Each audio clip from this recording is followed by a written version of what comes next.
ಸರ್ಕಾರ ಎಚ್ಚರಗೊಳ್ಳಿ, ಯುವಕರ ಸಹನೆ ಮುಗಿಯುತ್ತಿದೆ. ನಮಸ್ಕಾರ ಸ್ನೇಹಿತರೆ. ಒಬ್ಬ ಯುವಕ 3 ವರ್ಷಗಳಿಂದ ಒಂದೇ ಕನಸಿಗಾಗಿ ಬದುಕುತ್ತಿದ್ದಾನೆ. ಸರ್ಕಾರಿ ಉದ್ಯೋಗ. ಅವನ ತಂದೆ ರೈತ, ತಾಯಿ ಗೃಹಿಣಿ, ಮನೆಯಲ್ಲಿರುವ ಎಲ್ಲರೂ ಅವನ ಮೇಲೆ ನಂಬಿಕೆ ಇಟ್ಟುಕೊಂಡಿದ್ದಾರೆ. ಆದರೆ 3 ವರ್ಷಗಳಿಂದ ನೇಮಕಾತಿ ಪ್ರಕಟಣೆ ಇಲ್ಲ. ಇದು ಕೇವಲ ವಿಳಂಬವಲ್ಲ, ಇದು ಒಂದು ಪೀಳಿಗೆಯ ಭವಿಷ್ಯವನ್ನ ಅಸ್ಥಿರಗೊಳಿಸುವ ಮೌನ ಸಂಕಟ. ನಿನ್ನೆ ನಡೆದ ಪ್ರತಿಭಟನೆ ಇದು ಕೇವಲ ಘೋಷಣೆ ಅಲ್ಲ, ಇದು ಯುವಕನ ಸಹನೆಯ ಕೊನೆಯ ಹಂತ.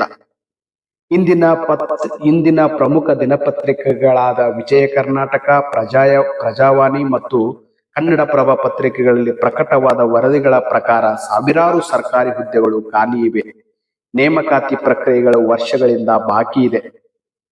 ಕೆಲವು ಪರೀಕ್ಷೆಗಳು ನಡೆದಿದ್ದರೂ ಫಲಿತಾಂಶ ಪ್ರಕಟಣೆ ವಿಳಂಬವಾಗಿದೆ. ಕಾನೂನು ವಿಚಾರಣೆಗಳು ಪ್ರಗತಿಯಲ್ಲಿವೆ.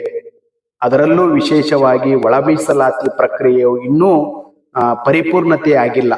ಈ ವರದಿಗಳು ಒಂದು ಪ್ರಶ್ನೆಯನ್ನ ಎತ್ತುತ್ತಿವೆ: ಖಾಲಿ ಹುದ್ದೆಗಳ ಹೊಣೆ ಹೊರುವವರು ಯಾರು? ವಿಶೇಷವಾಗಿ ಕರ್ನಾಟಕ ಪಬ್ಲಿಕ್ ಸರ್ವಿಸ್ ಕಮಿಷನ್ ಮೂಲಕ ನಡೆಯಬೇಕಾದ ಹಲವು ನೇಮಕಾತಿಗಳು ವಿಳಂಬಗೊಂಡಿವೆ ಎಂದು ಸ್ಪರ್ಧಾರ್ಥಿಗಳು ಆರೋಪಿಸುತ್ತಿದ್ದಾರೆ. ಪೊಲೀಸ್ ನೇಮಕಾತಿ, ಶಿಕ್ಷಕರ ನೇಮಕಾತಿ, ಸಹಾಯಕ ಹುದ್ದೆಗಳ ಎಲ್ಲೆಡೆ ಖಾಲಿ ಇವೆ. ಇಂಥ ಹುದ್ದೆಗಳನ್ನ ನೇಮಕಾತಿ ಮಾಡಿಕೊಳ್ಳಲು ಸರ್ಕಾರ ಏಕೆ ವಿಳಂಬ ಮಾಡ್ತಾ ಇದೆ ಅಂತಕ್ಕಂಥದ್ದು ಪ್ರಶ್ನೆ ಎಲ್ಲ ಯುವಕರಲ್ಲಿದೆ. ಒಬ್ಬ ಅಭ್ಯರ್ಥಿ ಹೇಳಿದ ಮಾತು ಮನಸ್ಸಿಗೆ ನೋವು ತಂದಿದೆ. ಪ್ರತಿಭಟನೆಯಲ್ಲಿ ಒಬ್ಬ ವಿದ್ಯಾರ್ಥಿ ಹೇಳ್ದ, ನಾವು ಓದುತ್ತಿರುವುದು ತಪ್ಪೆ, ನಾವು ಕಲಿತಿರುವುದು ತಪ್ಪೆ ಅಂತಕ್ಕಂಥ ಪ್ರಶ್ನೆ ಎಷ್ಟು ಭಾವನಾತ್ಮಕವಾಗಿ ನಮ್ಮ ಮನಸ್ಸನ್ನು ನೋವಿಸುತ್ತೆ ಅಂತಕ್ಕಂಥದ್ದು ಸರ್ಕಾರಗಳು ಎಚ್ಚೆತ್ತುಕೊಳ್ಳಬೇಕು. ಸ್ನೇಹಿತರೆ, ನಿರುದ್ಯೋಗ ಕೇವಲ ಅಂಕಿ ಅಂಶವಲ್ಲ, ಅದು ಒಂದು ಮನೆಯ ಹೊತ್ತಿಗೆ ಹೊತ್ತಿರುವ ಒತ್ತಡ. ಒಬ್ಬ ವ್ಯಕ್ತಿ ತನ್ನ ಮೇಲೆ ಹೊಂದಿರುವ ಜವಾಬ್ದಾರಿಗಳ ಒತ್ತಡವಾಗಿದೆ. ಅದು ಸಾಲದ ಬಡ್ಡಿಯಾಗಿದೆ. ಅದು ತಂದೆಯ ನಿಶಬ್ದ ಕಳವಳವಾಗಿದೆ. ಅದು ತಾಯಿಯ ಮೌನ ಕಣ್ಣೀರು ಆಗಿದೆ. 3 ವರ್ಷಗಳಿಂದ ಸ್ಪರ್ಧಾತ್ಮಕ ಪರೀಕ್ಷೆಗೆ ತಯಾರು ಮಾಡತಕ್ಕಂಥ ವಿದ್ಯಾರ್ಥಿಗಳು ವಯೋಮಿತಿ ಭಯದಲ್ಲಿದ್ದಾರೆ. ಎಲ್ಲಿ ನಮ್ಮ ವಯಸ್ಸು ನಿಗದಿಗೊಳಿಸತಕ್ಕಂಥ ವಯಸ್ಸು ಮುಕ್ತಾಯ ಆಗ್ತದೆ ಅಂತಕ್ಕಂಥ ಚಿಂತೆ, ಭಯದಲ್ಲಿ ಇಂದಿನ ಯುವಕರನ್ನು ನಾವು ಕಾಣ್ತಾ ಇದ್ದೇವೆ. ಅದರಲ್ಲೂ ಆರ್ಥಿಕ ಸಂಕಷ್ಟ. ಎಷ್ಟೋ ವಿದ್ಯಾರ್ಥಿಗಳು ಸುಮಾರು ವರ್ಷಗಳಿಂದ ಒಂದೇ ಸ್ಥಳದಲ್ಲಿದ್ದು ಆ ರೂಮ್ ಬಾಡಿಗೆ, ಲೈಬ್ರರಿ ಫೀಸು, ಇನ್ನಿತರ ವೆಚ್ಚಗಳನ್ನ ಕೊಟ್ಟು ಆರ್ಥಿಕ ಸಂಕಷ್ಟಕ್ಕೆ ಸಿಲುಕಿರುವುದನ್ನು ನಾವು ಎಲ್ಲರೂ ಕಂಡಿದ್ದೇವೆ. ಇನ್ನೊಂದು ಮಾನಸಿಕ ಒತ್ತಡ. ಎಷ್ಟು ಓದಿದ್ರು ಪರೀಕ್ಷೆ ಬರೀಬೇಕಂತಕ್ಕಂಥ ಕುತೂಹಲ, ಉತ್ಸಾಹ ಆ ವ್ಯಕ್ತಿಯಲ್ಲಿ ಇದೆ. ಆದರೆ ಪರೀಕ್ಷೆ ಬರೆಯೋಕೆ ಅವಕಾಶನೇ ಇಲ್ಲ, ನೇಮಕಾತಿನೇ ಇಲ್ಲ ಅಂದ್ರೆ ಆ ವ್ಯಕ್ತಿ, ಕಲಿತ ವ್ಯಕ್ತಿ, ವಿದ್ಯಾರ್ಥಿ, ಓದಿದ ವ್ಯಕ್ತಿ ಎಷ್ಟು ತನ್ನ ಮಾನಸಿಕತೆಯನ್ನ ಸದೃಢವಾಗಿಟ್ಟುಕೊಳ್ಳಲು ಸಾಧ್ಯವಾಗಿದೆ? ಅದಕ್ಕೆ ಹೇಳೋದು, ಇದೊಂದು ರೀತಿ ಮಾನಸಿಕ ಹಿಂಸೆ ಮತ್ತು ಮಾನಸಿಕ ಒತ್ತಡವಾಗಿದೆ. ಇದನ್ನ ನಿರ್ಲಕ್ಷಿಸು ಸಮಾಜದ ಭವಿಷ್ಯವನ್ನೇ ಹಾಳು ಮಾಡಿದಂತೆ. ಸರ್ಕಾರಗಳು ನೇಮಕಾತಿಯನ್ನ ನಿರ್ಲಕ್ಷಿಸಿದರೆ ಯುವಕರ ಭವಿಷ್ಯ ಹಾಳಾದ್ರೆ ದೇಶದ ಭವಿಷ್ಯ, ರಾಜ್ಯದ ಭವಿಷ್ಯ ಹಾಳಾಗ್ತದೆ, ನೆನಪಿರಲಿ. ಈ ಪ್ರತಿಭಟನೆ ಸರ್ಕಾರಗಳಿಗೆ ಒಂದು ಸ್ಪಷ್ಟ ಸಂದೇಶವಾಗಿದೆ. ಯುವಕರ ಸಹನೆಗೆ ಮಿತಿ ಇದೆ.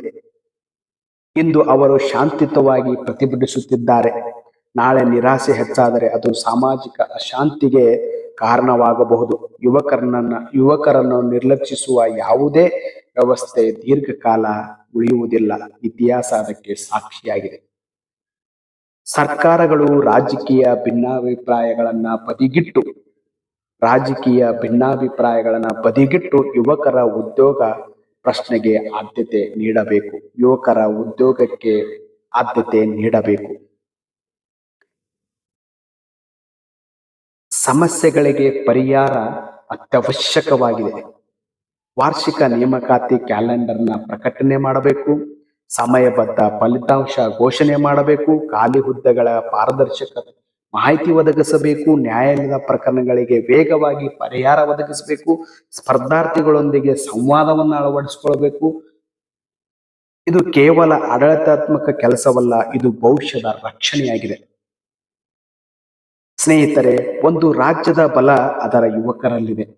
ಒಂದು ರಾಜ್ಯದ ಬಲ ಆ ರಾಜ್ಯದ ಯುವಕರಲ್ಲಿದೆ. ಯುವಕರ ಕನಸುಗಳನ್ನ ನಿರ್ಲಕ್ಷಿಸುವುದು ರಾಜ್ಯ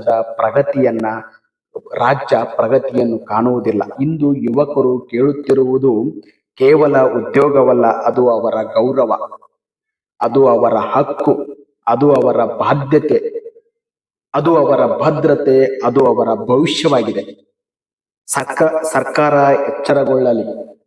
ಸರ್ಕಾರ ಎಚ್ಚರಗೊಳ್ಳಲಿ. ಯುವಕರ ಧ್ವನಿ ಮೌನವಾಗುವ ಮೊದಲು ಸರ್ಕಾರ ಎಚ್ಚರಗೊಳ್ಳಲಿ. ಈ ಒಂದು ವಿಷಯ ಇಂದಿನ ಯುವಕರ ಒತ್ತಡ, ಪರೀಕ್ಷೆಗಳಿಗೆ ತಯಾರಿ ಮಾಡಿದಕ್ಕಂಥ ಮನಸ್ಥಿತಿಗಳಿಗೆ ಒಂದು ಸ್ಫೂರ್ತಿಯ ಸೆಲೆಯಾಗಿ ನಾನು ನನ್ನ ಒಂದು ಯೂಟ್ಯೂಬ್ ಚಾನೆಲ್ನಲ್ಲಿ ನಾನು ವ್ಯಕ್ತಪಡಿಸಿದ್ದೇನೆ. ಇದು ಸರ್ಕಾರಕ್ಕೆ ನೇರವಾದ ಎಚ್ಚರಿಕೆ.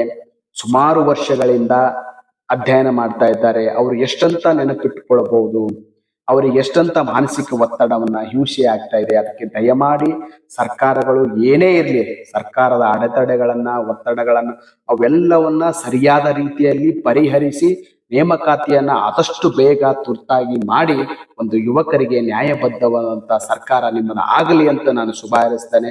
ಇದು ಒಂದು ಎಚ್ಚರಿಕೆಯೂ ಹೌದು, ಇದು ಶುಭ ಹಾರೈಕೆಯೂ ಹೌದು. ದಯವಿಟ್ಟು ಬೇಗ ನೀವು ನೇಮಕಾತಿ ಆದೇಶಗಳನ್ನು ಹೊರಡಿಸ್ರಿ. ಓದುವಂತ ವಿದ್ಯಾರ್ಥಿಗಳಿಗೆ ಒಂದು ಸದಾವಕಾಶವನ್ನು ಕೊಡಮಾಡ್ರಿ ಅಂತ ನಿಮ್ಮಲ್ಲಿ ಸರ್ಕಾರಗಳಲ್ಲಿ ಯುವಕರ ಪರವಾಗಿ ವಿನಂತಿಸಿಕೊಳ್ತಾನೆ. ಈ ಒಂದು ವಿಚಾರ ಸರ್ಕಾರ ಮಟ್ಟದವರಿಗೆ ತಲುಪುವವರೆಗೆ ಈ ಒಂದು ವಿಚಾರವನ್ನ ಶೇರ್ ಮಾಡ್ರಿ. ಮತ್ತು ಈ ಒಂದು ಇಂಥ ಮಾಹಿತಿಗಳನ್ನ ಒಳಗೊಂಡ ಸಾಮಾಜಿಕ ಚಿಂತನೆಗಳನ್ನು ಒಳಗೊಂಡಂತ ವಿಚಾರಗಳಿರುವುದರಿಂದ ನನ್ನ ಒಂದು ಯೂಟ್ಯೂಬ್ ಚಾನಲ್ ಸಬ್ಸ್ಕ್ರೈಬ್ ಮಾಡ್ಕೊಳ್ಳಿ ಅಂತ ವಿನಂತಿಸ್ಕೊಳ್ತೇನೆ. ಹೃದಯಪೂರ್ವಕವಾಗಿ ಧನ್ಯವಾದಗಳು.